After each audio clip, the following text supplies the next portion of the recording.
The air in Texas summer doesn't move.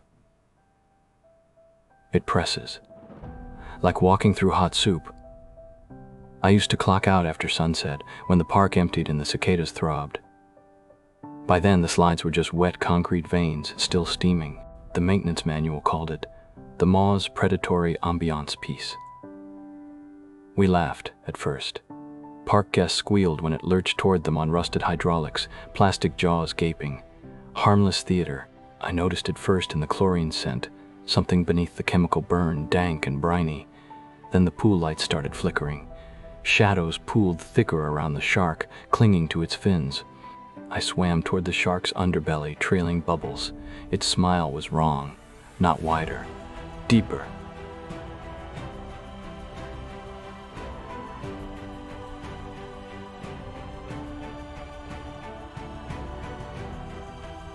The surface shimmered, impossibly distant. Below, only the shark's shadow stretching long across the drain. Stillness.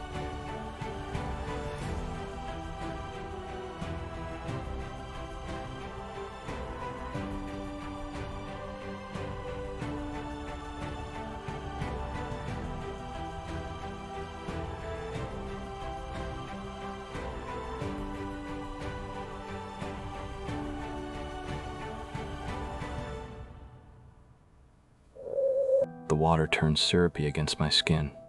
Cold, now. Too cold for August. My kick sent no ripple through the thick gel of the pool. Above me, the shark's jaw shifted. Not the hydraulic grind I'd fixed 100 times, subtler. A twitch, like muscle remembering hunger. The drain's shadow was coiled around me now, viscous and sentient. Yanking. The lifeguard whistle screamed. Dry heave of the pump shuddering to life. Water churned, dragging me deeper.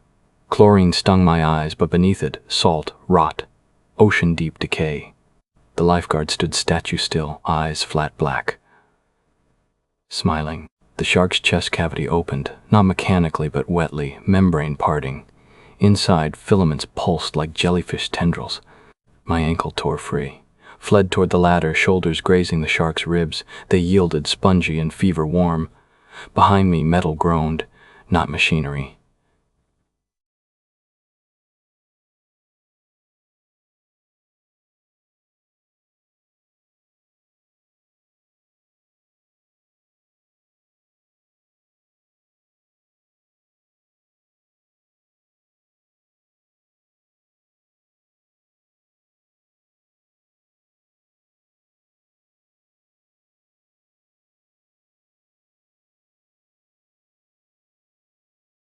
The ladder rungs bent like cartilage under my grip. Above water, air should have meant relief, but my lungs burned heavier here. The chlorinated haze stuttered between fluorescence and something older, oil lamp dimness, algae wavering up the walls. My towel lay crumpled where I'd left it. Damp footprints led away, but not toward the exit. They circled the pool's edge, toes dragging, heels gouged deep like something had been spooled. Breathe, breathe. The whistle echoed again. Wrong pitch, seabird sharp. Water lapped normally now, clear and still. But the shark's shadow lingered on the tiles beneath the surface, rippling even after the propellers stopped. My ankle throbbed where the drain's darkness had gripped. Not a bruise. Blisters, pearl, clustered in weeping clear fluid that smelled of low tide. Metal lockers rattled as I passed. Familiar echoes warped, whispers snagged in vents, syllables that almost formed, "Stay, stay, stay." My reflection in the fogged mirror smudged at the edges, as if something stood behind me, breathing moisture onto the glass. I didn't turn. The fabric stuck to blistered skin. When I blinked, the floor tiles glistened red for a heartbeat wet muscle, not ceramic. A giggle burbled up, high and panicked. Swallowed it. Outside, the parking lot stretched empty under a migraine white sky.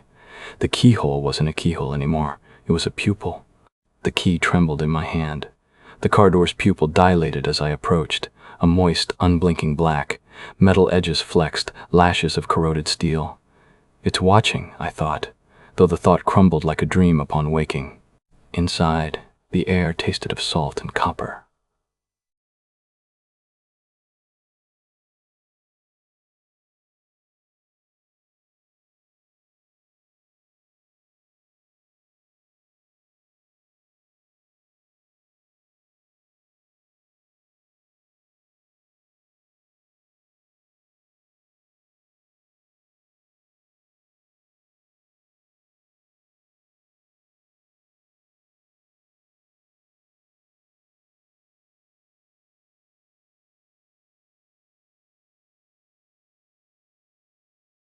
The engine coughed.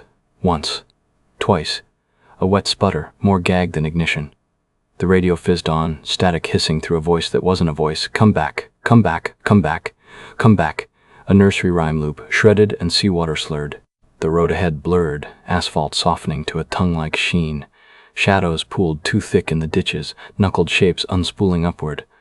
The speedometer needle twitched, though my foot wasn't pressing anything.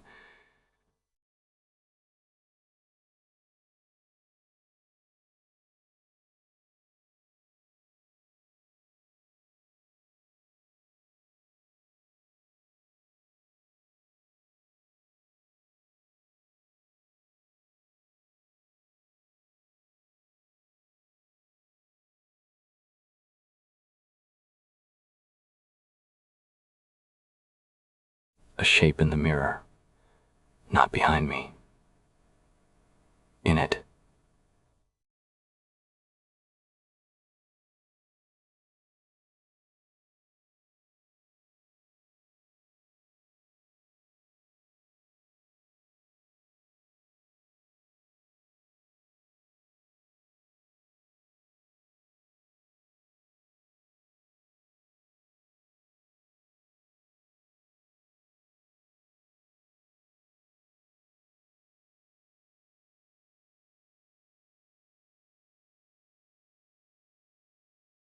The steering wheel pulsed under my palms.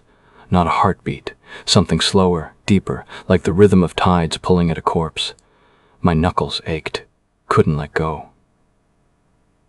The dotted lines on the road swayed now, yellow larvae writhing. A shadow unfurled ahead, not a tree, not a deer, small, child-sized, standing half in the mist. Turn, my mind chanted, turn, turn. But the wheel resisted, grown into my skin. It had no face. Just folds, pink and glistening where features should have been. One hand raised too many knuckles, fingers fused at the third digit, and the car crooned. A bass-deep vibration in the chassis mirroring the thing's gurgle. The rearview mirror fogged. The lifeguard smile pressed into my cheek, now cold and toothless. Brakes. Where were the brakes? My foot slid through the pedal, ankle deep in a pulp of rubber and gristle. The speedometer trembled at 70. Ditches yawned open, walls slick with biofilm. The wheel squirmed, flesh now, striated muscle squeezing my fingerprints. Headlights caught the thing's outstretched hand. Not a hand. A tangle of keys, rusted and familiar, each jagged tip carving into its own palm. The radio sighed. You.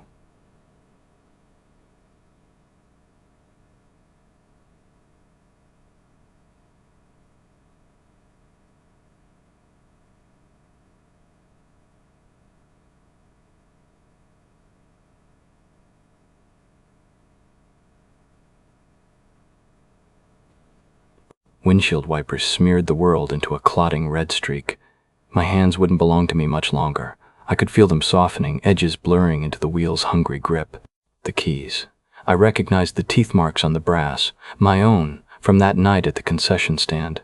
The wheel moaned as my tendons threaded into its sinew. You left her locker locked. You left her lungs full.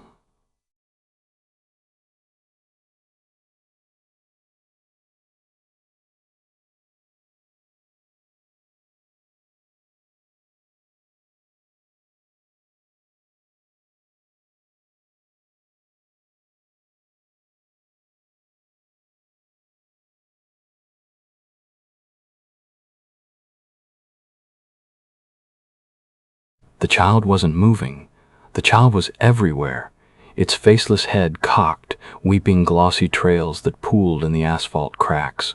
My throat tasted of chlorine and Lockheed metal. The windshield wipers slapped harder, frenzied, smudging the red into a skin. Something whispered through the vents. The lifeguard's hum, the one she used to coast between our towels. Lie back. Float. My seatbelt tightened, a tongue coiling around my sternum. Dashboard dials swelled like blisters, their needles trembling. The village sign whipped past. Welcome to Birch Cove, pop. 2,100 thirds, but the numbers bled downward, reforming. Pop. 1-1. The road split. A gate of rib bones arched ahead, dripping marrow light. Rearview mirror. Her smile split wider, impossible, peeling back to the molars. The glass fogged with my breath, then hers, cold, sweet, rotting. "Breaststroke," she mouthed. "You'll need it." My hips fused with the seat, seams dissolving into pleather. Headlights guttered. An ache bloomed behind my eyes, a pressure like diving too deep. The child stepped closer. Its keys glinted. Not rust, I realized. Blood. Old, flaking blood, same shade as my sister's swimsuit. The gate loomed, wheels locked. Flesh met bone in a wet crescendo. Somewhere, a whistle blew. 3 shrill notes, the lifeguard's signal. "Time to come in." The impact never came, only the wet click of my spine slotting into the seat, vertebra by vertebra. Air whistled through my molars. The gate's ribs curved overhead, their hollows breathing. In, out. The rhythm of chest compressions. The radio crackled. "Breaststroke! Breaststroke! Breaststroke!" in her voice. The child's shadow pooled under the chassis, ink spreading. I tried to scream. My tongue lapped at the roof of my mouth, tasting pennies and sunscreen. The child pressed its face to the passenger window. It had her nose. My chin. The glass fogged, etching a single word in the condensation. S. Ink. Marrow light swelled. The car dissolved into a cage of ribs, the seat cupping my pelvis like a lifeguard's hands. Distant splashes echoed. Something bumped the undercarriage. A body? A log? April used to say lakeweed felt like hair. Like drowning in a girl. "Hold your breath," the child said, with my voice as the blood rose to meet us.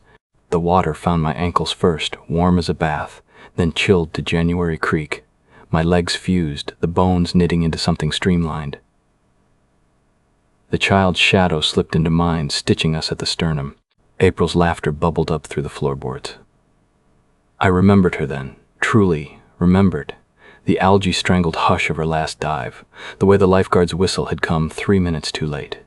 The roof peeled back, moonlight filtering through murk. Above me, figures glided, pale underbellies, limbs languid as kelp. Breaststroke, I thought, and my arms snapped rigid, joints wrenching backward. The child cupped my cheek.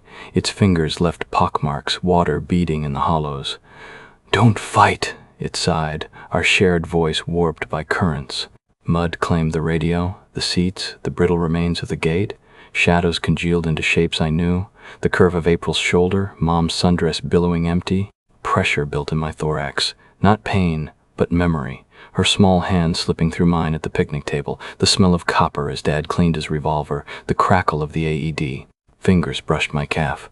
Dozens of them. Hundreds. The lake opened its throat, and we slid into the echo. Now, when headlights skim the shore, I rise, I ripple, I whisper, "The water's fine."